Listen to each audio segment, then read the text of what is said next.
नमस्कार।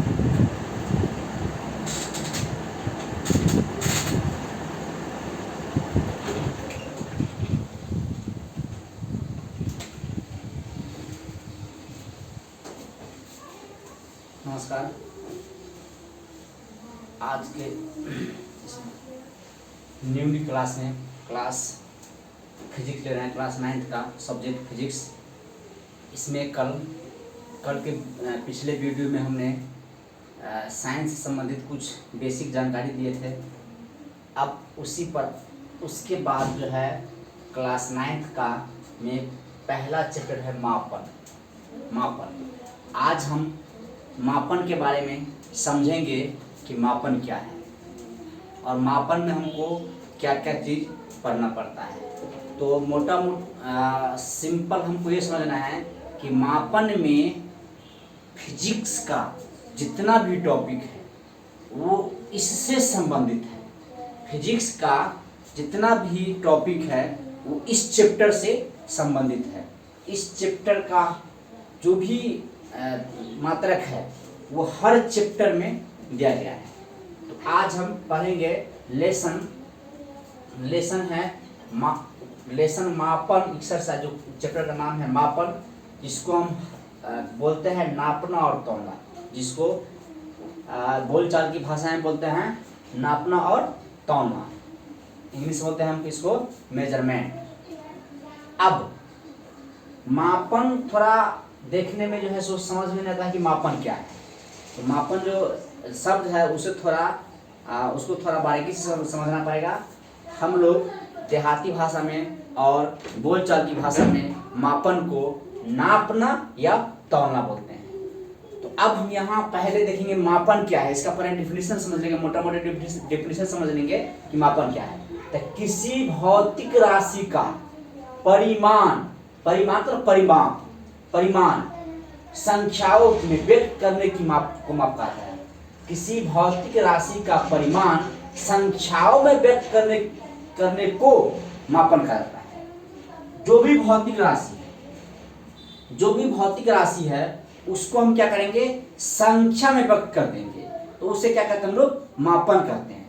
मान लेते हैं कि एक कोई वस्तु है, इसका लंबाई हमको दिया हुआ है, कुछ दिया हुआ, हम समझते हैं 5 मीटर है। यहाँ क्या दिए, लंबाई हम माप दिए, इसको लंबाई क्या कर दिए, माप दिए, कितना में, 5 में। ये संख्या को दर्शा दिया, इसे हम क्या कहते हैं, मापन कहते हैं। मान लीजिए कोई वस्तु हमको रखा हुआ है, कोई अनाज रखा हुआ है। यहाँ पर एक बर्तन में कोई अनाज रखा हुआ है, मान लीजिए यहाँ कोई अनाज रखा हुआ है, यहाँ ढेरी रखा हुआ है अनाज, यहाँ अनाज रखा हुआ है। मान लीजिए ये अनाज है, हम इसको तौलेंगे कि ये कितना है। मान लीजिए 5 केजी हो गया, 6 केजी हो गया, तो इसको क्या करेंगे, हम 5 केजी लिख देंगे। यही क्या हो गया, हम संख्या में कन्वर्ट कर दिए। तो वही लिखा, किसी भौतिक राशि का परिमाण संख्याओं में व्यक्त करने को मापन कहा जाता है। किसी भौतिक राशि का परिमाण संख्याओं में व्यक्त करना, वही क्या है, भौतिक राशि है, वही क्या है, मापन है। अब क्या है, मात्रक उसी से थोड़ा इसमें बढ़ गया है। किसी भी राशि का माप के लिए कुछ मानक मापों की आवश्यकता होती है, इसे मानक स्टैंडर्ड को राशि कहते हैं। अब जो चीज हम इसमें पढ़े कि मापन यहाँ ये 5 है, ये 5 मीटर है, तो इसको हम किस में मापेंगे, मीटर में नापेंगे। मान लीजिए इसको हम कोई दाना पानी है या कोई वस्तु रखा है, उसको हम केजी करेंगे, तौलेंगे, तो क्या करेंगे, वो केजी में तौलेंगे। तो केजी क्या हो गया, मात्रक हो गया। इसमें मीटर क्या हो गया, मान लीजिए यहाँ पर हम 10 मीटर दे दिए, कोई दाना हम तौल रहे हैं। यहाँ पर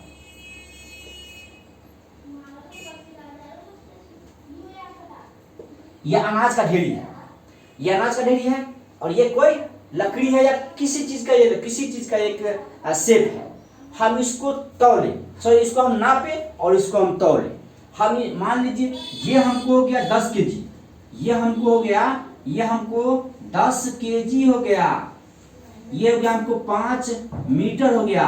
यहाँ पर किसी भी राशि के माप के लिए किसी चीज को मापते हैं तो हम ऐसे ही नहीं माप देते हैं, उसके लिए हमको मीटर की आवश्यकता होती है। किसी चीज को तौलते हैं तो उसको ऐसे नहीं तौल देते हैं, उसको हमको केजी की आवश्यकता होती है, केजी की आवश्यकता होती है। इसमें क्या हो गया, ये संख्या हो गया, ये परिमाण हो गया, ये परिमाण हो गया 5 है। 5 क्या है, 5 मीटर है। ये परिमाण हो गया कि 10 है, तो 10 क्या है, 10 केजी है। इसलिए इसे मीटर क्या हो गया, मीटर मात्रक हो गया। केजी क्या हो गया, इसमें मात्रक हो गया। मीटर क्या हो गया, मात्रक हो गया, और केजी क्या हो गया, हमको मात्रक हो गया। अब ये बेसिक चीज समझ रहे हैं, बाकी हम विशेष आगे पढ़ेंगे। भौतिक राशि, भौतिक राशि।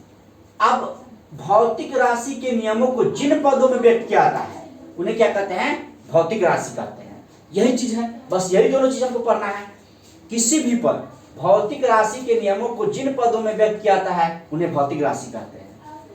हम किस किस चीज में व्यक्त करेंगे, जो भी भौतिक राशि दिया हुआ है उसको हम किसी चीज में व्यक्त करेंगे, लंबाई में व्यक्त करेंगे, मीटर में व्यक्त करेंगे, द्रव्यमान में व्यक्त करेंगे, समय में व्यक्त करेंगे, और बल में। ये उन्हें भौतिक राशि कहते हैं। भौतिक राशि के नियमों को जिन पदों में व्यक्त किया जाता है, तो हम किस किस पद में व्यक्त करते हैं, जो भी भौतिक राशि है उसको हम किस पद में व्यक्त करते हैं, लंबाई को नापने के लिए, किसी चीज को नापने के लिए लंबाई का प्रयोग करते हैं, किसी चीज को, कोई वस्तु को तौलने के लिए क्या करता है, उसको द्रव्यमान का प्रयोग करते हैं। समय देखने के लिए हम क्या करते हैं, समय का प्रयोग करते हैं। यही क्या हो गया हमको, ये भौतिक राशि हो गया। अब भौतिक राशि, भौतिक राशि, टाइप्स ऑफ भौतिक राशि, टाइप्स ऑफ फिजिकल क्वांटिटीज। ये होता है दो तरह का, एक आधारी राशि, एक व्युत्पन्न राशि। अब इसी दोनों चीज को हमको फिजिक्स से सारा चैप्टर में इस दोनों चीज का प्रयोग होगा। हमको इस मापन चैप्टर जो है, ये मापन चैप्टर का ही पूरे फिजिक्स में प्रयोग होगा। पूरे फिजिक्स में हर चैप्टर का ये इसका जरूरी पड़ता है। हर चैप्टर में जो भी सवाल है, जो भी होगा फिजिक्स में, वो सब इससे संबंधित है। इसलिए इसको समझना सबसे पहले अति आवश्यक है। ये समझ जाएंगे तो थोड़ा हमको फिजिक्स जानने में आसानी होगा। आधारी मात्रक, आधारी राशि, व्युत्पन्न राशि। आधारी राशि उसे कहते हैं जो स्वतंत्र होती है। आधारी राशि उसे कहती है जो स्वतंत्र होती है, वो किसी की जरूरत नहीं होती है। वो जो होता है वो सिंगल होता है। वो उसको कि अगर उसको नापने के लिए, कुछ करने के लिए किसी चीज की आवश्यकता नहीं होती है। वही इसका ये उल्टा है व्युत्पन्न राशि। व्युत्पन्न राशि में क्या होता है, इसमें इसका सहयोग लेना पड़ता है, इसका सहयोग लेना पड़ता है, उसे हम क्या कहते हैं, व्युत्पन्न राशि कहता है। इसका हम थोड़ा डेफिनेशन समझते हैं। अभी इस चीज को हम मोटा मोटी केवल डेफिनेशन समझा देते हैं और इसका बेसिक बताता है। इसका फिर आगे पढ़ेंगे हम। ये चीज जो है ना, ये चीज, ये बेसिक राशि, ये हम आगे विशेष रूप से पढ़ेंगे, इसके अगले वीडियो में पढ़ेंगे। हम आधारी राशि समझ लेंगे। वह मात्रक जो किसी अन्य मात्रक पर निर्भर नहीं करता, उसे आधारी मात्रक कहते हैं। आधारी राशि मात्रक कहते हैं। क्या बोले कि वह किसी पर निर्भर नहीं करेगा। जैसे मान लंबाई दिए तो लंबाई किस पर निर्भर है, लंबाई स्वतंत्र है। द्रव्यमान स्वतंत्र है, केजी स्वतंत्र है, वो किसी पर निर्भर नहीं है। विद्युत, समय को किसी चीज में, हमको समय की जरूरत पड़ती है किसी को, किसी चीज को देखने के लिए।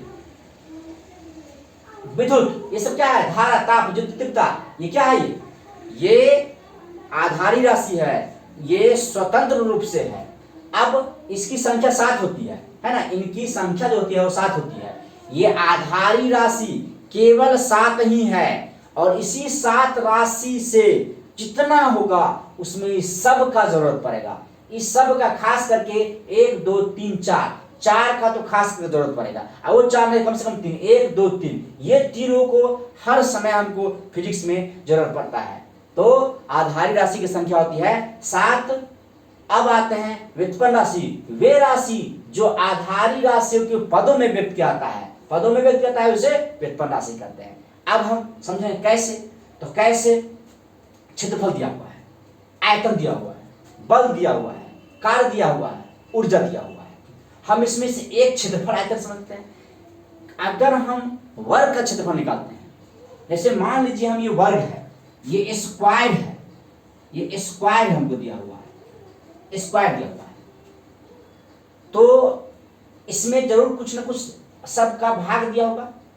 ये मान लीजिए हम चार देते हैं, तो 4 देंगे तो वर्ग में क्या होगा, वह स्क्वायर में वर्ग में सभी का मान क्या होता है, बराबर होता है। तो सभी का मान क्या होगा, 4 होगा, 4 होगा, 4। अब ये केवल 4 नहीं होगा, या तो 4 मीटर में होगा या तो 4 सेंटीमीटर में होगा। ये लंबाई क्या होगा, लंबाई मीटर में होगा। जैसे हम आयतन नहीं देंगे, आयतन में ही देंगे, आयतन में ही अगर देंगे हम यहाँ, तो आयतन में देंगे, तो आयतन में क्या हुआ यहाँ पर, इसमें भी अगर हम 4 देते हैं, 4 मीटर और यहाँ दे दिए 6 मीटर, ये दे दिए 6 मीटर। आयतन में देंगे तो क्या हुआ, ये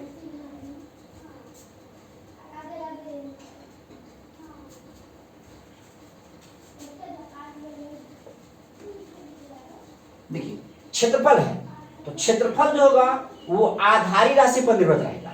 मान लीजिए यहीं पर होगा, हम आयत देते हैं, हम आयत देते हैं, आयत देते हैं, तो इसका क्या बचकर लंबाई गुने चौड़ाई। यहाँ क्या हुआ इसका, मान लीजिए हम 5 मीटर दे दिए और यहाँ हम 2 मीटर दे दिए, 5 मीटर और 2 मीटर, तो ये आयत हो गया। ये आयत को हमको इसका परिमाण निकालने के लिए, क्षेत्रफल निकालने के, चाहे परिमाप निकालने के लिए हमको इस राशि की आवश्यकता होगी। इसमें क्या है, लंबाई है, इसमें क्या है 5 मीटर लंबाई, 2 मीटर लंबाई। जब इसका निकालेंगे तो 2 मीटर गुने 5 मीटर, यानी 5 दूना 10 मीटर स्क्वायर। ये क्या हो गया, मतलब व्युत्पन्न राशि में हमको आधारी राशि की जरूरत पड़ेगी, इसलिए ये स्वतंत्र नहीं है, ये स्वतंत्र नहीं है, लेकिन ये स्वतंत्र है। आधारी राशि का जरूरत हमको फिजिक्स के हर चैप्टर में पड़ेगा। तो आधारी राशि समझ गए, वह मात्रक जो किसी अन्य मात्रक पर निर्भर नहीं करता है, उसे हम क्या कहते हैं, आधारी राशि कहते हैं। और व्युत्पन्न राशि में क्या होगा, वे राशि जो आधारी राशि के पदों में व्यक्त किया है, उसके पदों में। तो यहाँ लंबाई दे दी, यहाँ मीटर, ये इसका मात्रक हो गया, ये इसका हो गया, इसका ना हो गया लंबाई। वे राशि जो आधारी राशियों के पदों में व्यक्त किया है, उसे क्या कहते हैं, व्युत्पन्न राशि कहते हैं। अब आते हैं हम इसमें, हम इसको भी समझेंगे, हम इसका बेसिक से समझेंगे आगे। जो इसका हम लंबाई निकालेंगे, इसका बीमा क्या होगा, इसका मात्रक क्या होगा, वो हम इसके आगे पढ़ेंगे। ये अभी बेसिक चीजें थोड़ा बता दे रहा है, जो समझने के लिए कि 7 आधारी राशि होती है और आधारी राशि पर आधारित होता है व्युत्पन्न राशि। हम जो पूरे विश्व में किसी चीज को नापने, तौलने और समय देखने के लिए एक सिस्टम प्रणाली की व्यवस्था की गई, उसमें सबसे पहले ब्रिटिश ने अपना एक नियम दिया नापने तौलने के लिए, FPS सिस्टम। एफ से फुट, लंबाई को किस में नापा, फुट में नापा। द्रव्यमान को पाउंड में नापा, और एस मतलब सेकेंड, एफ मतलब फुट, पी मतलब पाउंड, एस मतलब सेकेंड, मतलब सेकेंड। मतलब वो लंबाई को फुट में नापा, द्रव्यमान को पाउंड में और समय को सेकेंड में। फिर अब एक उसके बाद आया, जैसे जैसे बढ़ता गया अपना लोग अपना नियम देना शुरू कर दिया। उसके बाद आ गया जब फ्रांसीसी आया, फ्रेंच, इसको तो फ्रेंच, वो आया, वो दिया इसी चीज को नापने के लिए लंबाई, द्रव्यमान और समय, 3 चीज को, उसको उसने सीजीएस सिस्टम में लागू किया। यह प्रणाली फ्रांसीसियों द्वारा दर्शाया गया है। इसमें सी से सेंटीमीटर, लंबाई को सेंटीमीटर में नापा, वो द्रव्यमान को ग्राम में नापा, और समय को सेकेंड में नापा। उसके बाद इसी को फिर हम इसे मीट्रिक प्रणाली भी कहते हैं। क्वेश्चन आता है, पहले हम तीनों समझा देते हैं, और इस तीनों से ज्यादातर क्वेश्चन आता है ऑब्जेक्टिव क्वेश्चन में।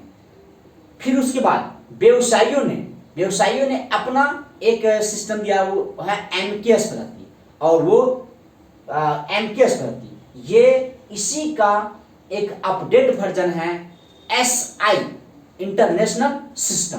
इसी का MKS का, तो ये ज्यादातर लागू हुआ। यह व्यवसायियों द्वारा अपनाया गया प्रणाली है। जो व्यवसायी आया वो जो है वो लंबाई को मीटर में, द्रव्यमान को किलोग्राम में और सेकेंड को एस में। इसमें देखिए क्या चीज कॉमन है, सेकेंड को सब सेकेंड ही लिया है, सब सेकेंड में ही अपनाया है सभी ने।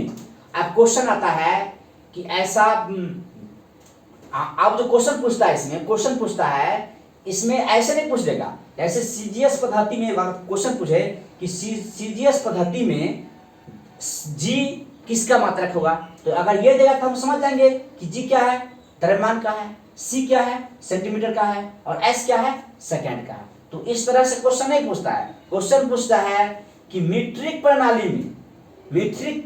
प्रणाली में जी का मात्रक क्या है, जी का मात्रक क्या है। तो जी का क्या होगा इसमें, मीट्रिक प्रणाली, हमको ये याद करना पड़ेगा, मीट्रिक प्रणाली में जी का मात्रक क्या है। तो जी का किसको डिनोट करते हैं, जी से ग्राम।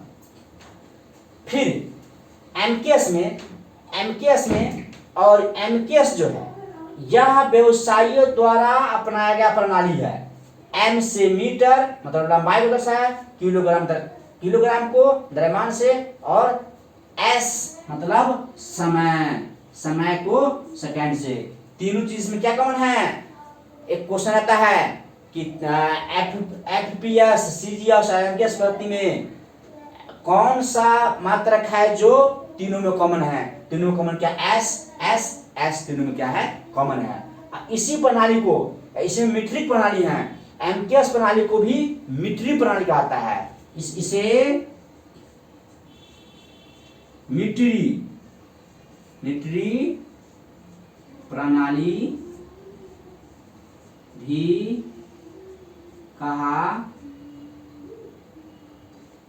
कहा जाता है। इसे मीट्रिक प्रणाली भी कहा जाता है। क्वेश्चन पूछेगा ऐसे नहीं पूछेगा कि एमकेएस पद्धति में के क्या है, ऐसे नहीं पूछेगा।